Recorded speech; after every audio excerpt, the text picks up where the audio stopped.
Fake ones are useless. Don't come to the family meeting, okay? I quickly glanced at James, but he too had a mocking grin. Amy's real mom was so beautiful. Not like this worn-out lady. Seeing my hurt expression, James looked annoyed. You were just here to take care of Amy, and now you're not needed anymore. Thanks for your service. True, we don't need a nanny anymore. Thanks, I guess. In that moment, something inside me snapped. Amy never really saw me as her mother after all. And neither did James. They both saw me as a convenient person to look after Amy. I don't consider people like that as family. Alright, maybe it's best if you meet Amy's real mom. I muttered and dialed a number. My name is Jessica Peterson, and I just turned 50. I've been working at a renowned trading company since I graduated. Thankfully, it's a pretty well-known company, so many recognize its name. I've been married to James for 20 years. I met James through a friend's introduction. When I noticed others getting married, I panicked and begged my friends to introduce me to someone. James struck me as a very serious person when we first met. He had black hair and wore glasses. He dressed modestly in a shirt and slacks. I've never liked flashy people, so I found James's demeanor comforting. After that, we went on many dates. Our dates mostly consisted of dinner after work. We never went to amusement parks or movie theaters. In fact, I hardly ever saw James on weekends. But I didn't mind. Even the briefest moments with James made me happy. And then, about 6 months after we met, James suddenly proposed to me, saying, "Would you consider dating me with the intention of getting married?" By that time, I had already fallen deeply in love with him. So, when he asked, I was overjoyed. And I said, "Yes, I want to be with you, James." James seemed thrilled with my answer, and we started dating. Then he told me something I didn't know before. It was about his child. "I actually have a child from my previous marriage," he told me, looking apologetic. I was taken aback, not just by the news of his child but also by the fact that he was divorced. The news of a child was particularly shocking. I'm sure my surprise was evident. But my feelings for James remained unchanged. So I smiled at him and said, "Is that so? Introduce me sometime. We're gonna live together once we're married, after all." James replied, "Thank you, Jessica. I was worried you'd hate me if I told you the truth," James said with a very happy face. And then, he hugged me tightly. Later on, James introduced me to his daughter, Amy, just once. "This is the woman who's gonna be your new mom," James told Amy. "Nice to meet you, I'm Jessica," I said with a smile. But Amy didn't react at all. She hid behind James and wouldn't even look at me. "I'm sorry. Amy seems a bit shy," James said apologetically. "It's okay. Don't worry about it," I replied. And that's how my first meeting with Amy ended. 6 months later, we decided to get married. James was tight on money at the time, so we opted not to have a wedding ceremony. We just got legally married without a honeymoon. Any girl dreaming of a wedding would probably be upset. James sincerely apologized, but for me, as long as I had James, that was enough. So, I smiled and forgave him. We're gonna have a happy married life. I thought about our future life together. Our newlywed life began, but it wasn't without its challenges. The main problem was Amy.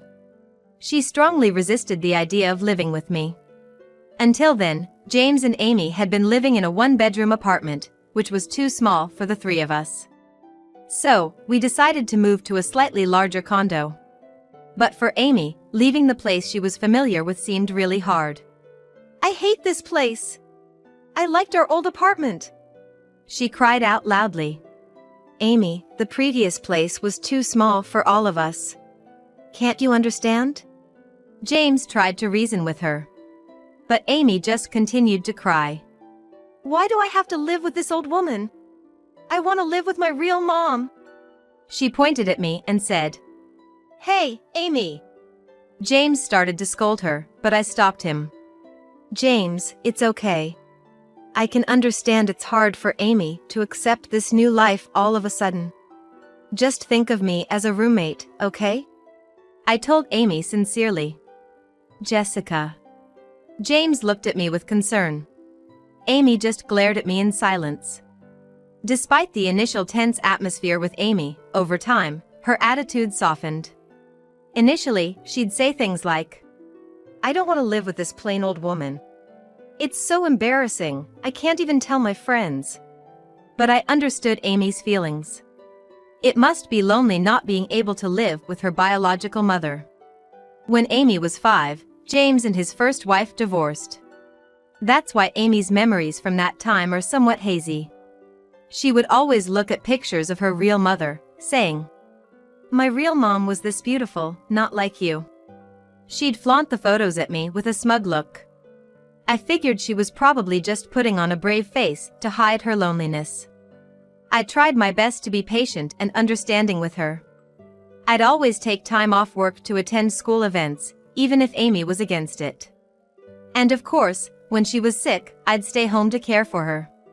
I sometimes got passive-aggressive comments from colleagues at work, but Amy always came first. To avoid being labeled as a plain old woman by Amy, I studied fashion magazines and changed my style. But with household expenses, I couldn't spend much on clothes. So, I made do with budget-friendly outfits. On my days off, I'd take Amy to places she liked. We visited amusement parks and famous tourist spots together. I did my best to ensure Amy never felt lonely. Still, she'd often tell me, "You're so annoying, old lady." Honestly, I wanted to talk to James, Amy's real father, about it. But James was rarely at home. He was always busy with work. On the rare occasions he was home, I tried discussing Amy with him. But James just brushed it off. "I'm busy with work. You're Amy's mom now, so you handle everything. I don't want to know," he'd often say. I had no choice but to keep trying on my own. Over time, Amy started to change. "Tomorrow, I'll need a packed lunch for a field trip." She began asking for my help. The only mom Amy had was me, so I was happy when she relied on me. "Leave it to me. I'll make something super delicious," I replied with a smile. "You're gonna include fried chicken, right?" Amy mumbled.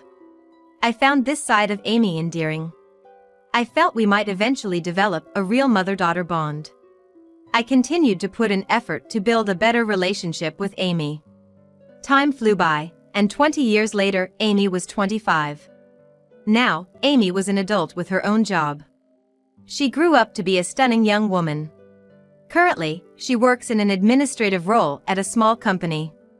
One evening, out of the blue, she said, "I have something important to discuss." She looked slightly embarrassed. "What is it?" James asked, intrigued. Luckily, he happened to be home that day. So it might be the right time for Amy to share her news. "Well, I'm getting engaged. It's a senior from my company. He proposed to me not long ago," Amy reported joyfully. "Really? Congratulations," I responded immediately. Genuinely surprised since I had no idea she even had a boyfriend. "That's great news," James chimed in happily. "Thank you." Amy smiled. Watching James and Amy interact, I felt a surge of happiness. "I'm truly happy for you," I said, tears forming in my eyes. To be frank, Amy was quite a handful. She was often rebellious and took a while to warm up to me. Moreover, with James often away, I had to deal with Amy alone most of the time. Seeing her grow up and prepare to leave the nest was deeply emotional for me. I was deeply moved by the whole situation. As I began to cry, Amy gave me an exasperated look. Then she shot me a cold glare. "Good riddance. Now I can finally cut ties with this old hag." She smirked at me. I choked back the tears that had started. "What do you mean?" Amy responded curtly. "Exactly what I said. Think about it, someone as plain as you, being seen as my mom? Impossible." Did you really think you became my real mom? I thought Amy was slowly warming up to me. But I was apparently wrong. No need for a fake. Don't bother coming to the family gathering, she scoffed. I instinctively looked at James for support, but he too had a mocking grin. Amy's real mom was beautiful. Not like this faded old woman, he remarked. James, that's harsh. Defeated, I murmured. Seeing my distressed face, James seemed annoyed. You were just for taking care of Amy. You're no longer needed. Thanks for everything, he said, laughing. Right, we don't need childcare anymore. Thanks for the effort. Amy chuckled. In that moment, I felt something snap inside of me. It turned out, Amy never really saw me as her mother. And neither did James. To them, I was just a convenient caretaker for Amy. They were not my family. The two of them joyfully discussed their complaints about me. Quietly, I left the living room where they were seated. Perhaps the family gathering would be better off with Amy's real mom, I whispered to myself. Then, I dialed a certain number. A week after Amy's engagement announcement, today was the day for both families to meet. Although I wasn't invited, I secretly arrived at the venue.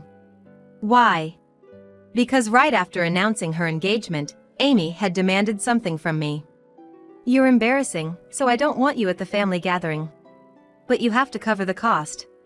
My fiancé is paying for most of the wedding, so we're taking care of this dinner's expenses, she said with a smirk. I didn't appreciate her entitled expression. Naturally, I protested. Why should I pay for a dinner I'm not even attending? Let James pay for it. But Amy's mood flipped immediately. You know Dad doesn't have much money. You have a good job at a major corporation, so just shut up and pay, she yelled at me. I couldn't agree with what was happening, so I didn't respond. Eventually, Amy said, All I want from you is to cover the costs. Just be ready when it's time to pay. She then handed me the reservation details for the family meeting. The address and reservation time were written on it. After that, Amy went straight to her room. Recalling that incident, I was in a room adjacent to where the family introduction was taking place. I had previously asked the venue's staff to book the neighboring room for me. If it was just about the money, I'd think it would be best to show up towards the end of the meal. However, I had another purpose in mind. Luckily, I could faintly hear the voices from the next room. I listened carefully. I'm sorry my mother couldn't make it today. She suddenly fell ill, Amy said, looking a bit down. How phony of her. Telling me not to come and then making such a statement. My wife apologizes. I'll handle things today, James added to Amy's fiancé and his parents. Both of them seemed to be in on it. But that didn't matter to me anymore. There's someone better suited for this family introduction, I mumbled to myself. I then signaled to someone I had previously contacted. Thank you for coming.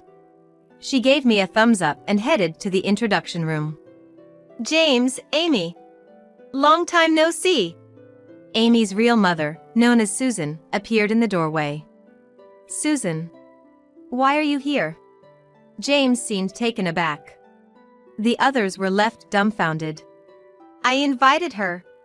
You don't need a fake when you can have the real deal, I said, smiling from behind Susan. I had easily found Susan's contact through James' social media, and given that I recognized her from Amy's photos. Originally, I researched to allow Amy to contact her real mother. But with the current situation, I ended up contacting Susan. At first, Susan was really surprised when I contacted her on social media. It's understandable, getting a sudden message from James' current wife would typically cause such a reaction. However, once I explained the situation, she understood and agreed to come to the family gathering. When I relayed this to James, his mood changed dramatically. Why the hell did you do something like that? He glared at me with full force. Susan is undeniably beautiful, but she's quite flashy. Apparently, she's 5 years younger than me, but she doesn't seem her age at all. Her hair is colored ash pink. And she's dressed in trendy, youthful clothes from top to bottom. She clearly takes great care in her appearance and looks at least 10 years younger than she is. It's a mystery to me why someone as straightforward as James would marry someone who's his complete opposite. Amidst everyone's shock, only Amy responded. "Mom," she murmured, probably recognizing Susan from some old photos. Then, Susan quickly turned to Amy and said, "What? Can you not call me Mom? I gave birth to you, but I hardly raised you. And I heard you've been talking trash about the woman who did raise you. Don't you think someone who can't even appreciate their own parents isn't fit for marriage?" She looked at Amy with a hint of disdain. Amy was clearly shocked to hear such words from the mother she had only dreamed of. Suddenly, James, who had been silent, shouted, "Shut up! You'd probably ask if she loved you. It's your fault for not raising Amy properly. Reflect on that." "But," Susan replied without batting an eyelid, "it's your fault for always cheating, right? Weren't you the one who wanted custody of Amy because you needed an heir? Even when I begged to see her, you ignored me. In the end, wasn't it Jessica who took care of her most of the time? You didn't raise her either." She fixed James with a cold stare. "What do you mean, Dad?" Amy asked, clearly shaken by this new revelation. Taking a deep sigh, Susan said, "It doesn't matter. A child who belittles a mother who's raised her for 20 years. I don't need you. But your fiancé will marry you, right? Lucky you found someone who wants you." She chuckled. Amy was clearly taken aback by Susan's words. And her fiancé looked pale as a sheet. His parents, eager to leave, were whispering to him urgently. "Why should I need Amy or James? Besides, James, you're cheating right now, aren't you?" I dropped the bomb casually. Actually, I had hired a private investigator to look into James' affairs. The results were damning. Turns out he's dating 2 girls at the same time. Both from his own company. Showing the findings to James, his face turned an obvious shade of blue. Well, it must be hard juggling 2 relationships at once. Must be tough being so popular, I said with a smirk. James was so shocked he actually got down on his knees. "Please, don't tell the company. You know what will happen to me." Sweat was dripping from his forehead. By this point, Amy's fiancé and his parents, only muttering a quick "Excuse us," fled the room. Considering his upright demeanor, he probably didn't want anything to do with Amy, with all her family drama. "Wait!" Amy shouted as she rushed out of the room, trying to catch her fiancé. James works at a small IT company. If this gets out, he'd surely face a lot of flack. But I had no intention of letting him off the hook. "It's too late. I've already sent evidence of your affair to the company. It'll probably arrive by Monday, don't you think?" James stared at me in disbelief. "Oh my, drama at the office from Monday? That's gonna be entertaining," Susan said, laughing hysterically. James approached me pleadingly. "Come on, do something about it. We're a married couple, aren't we?" James begged, but it was too little, too late. "We're getting divorced. I've gathered all the evidence." Hearing this, James visibly deflated. In the end, Amy's engagement was called off. Her fiancé was adamant about the decision. I misjudged Amy. Not only does she lack gratitude for her upbringing, but she also treats those who cared for her with such disdain. We're done with the engagement. At work, just consider us colleagues. Her fiancé supposedly declared this with a piercing look. Given the embarrassment at the family gathering, the end of the engagement seemed inevitable. Eventually, Amy resigned from her job. Seeing her ex-fiancé every day at work was taking a toll on her mentally. Now, she's reportedly staying home and avoiding going out. She really brought it on herself. Before long, my divorce with James was finalized. James had repeatedly expressed his hope for reconciliation. "Can't we give it another shot? I'm just renting my current place, and I hardly have any savings. I've been fired from my job. I can't make ends meet this way," James lamented. As it turned out, James had been let go from his job. Following the evidence I sent, the two women he had affairs with were summoned to HR. It was then revealed they were both involved with James. There seemed to have been quite the showdown. Ultimately, the office romance was deemed too scandalous, and he was strongly advised to resign. It was basically a firing. Moreover, James was already 55 years old. He's having a tough time finding another job. But I had no intention of forgiving James for his actions. So, with the strong persuasion of my attorney, I managed to get the divorce finalized. James is truly backed into a corner right now. Though he doesn't have a job lined up, he still needs money to live. He spent so much on his affairs that he hardly has any savings left. Apparently, he's now even behind on rent. "If only I hadn't cheated," James sobbed over the phone. But James's cheating is like an addiction. It's unlikely he'll ever change. Perhaps because of James's situation, I've started receiving calls from Amy lately. Because of Dad, the landlord's been on my case about overdue rent. It's the worst. "Since you're my mom, come pick me up?" Amy casually said such things. With a sigh, I responded, "We're divorced, so you're not my responsibility anymore. I'm just an imposter, right?" Emphasizing the word imposter, Amy was silent, probably feeling like she'd been hit where it hurts. Seizing the opportunity, I continued, "Why don't you rely on your real family, your dad? Or better yet, get a job and take care of yourself? You're an adult after all," I firmly told her. "What the hell?" I heard Amy fussing on the other end, but I hung up. "Goodbye," I murmured and then blocked both Amy and James's numbers. Since then, I've made a new friend. "Hey there, Jessica. Long time no see." Susan came running towards the meeting spot, waving her hand. Truth be told, after that day, we really hit it off. We had quite the animated chat about James. It was mostly complaints, but we found so much in common to empathize with. Plus, talking with Susan is always fun.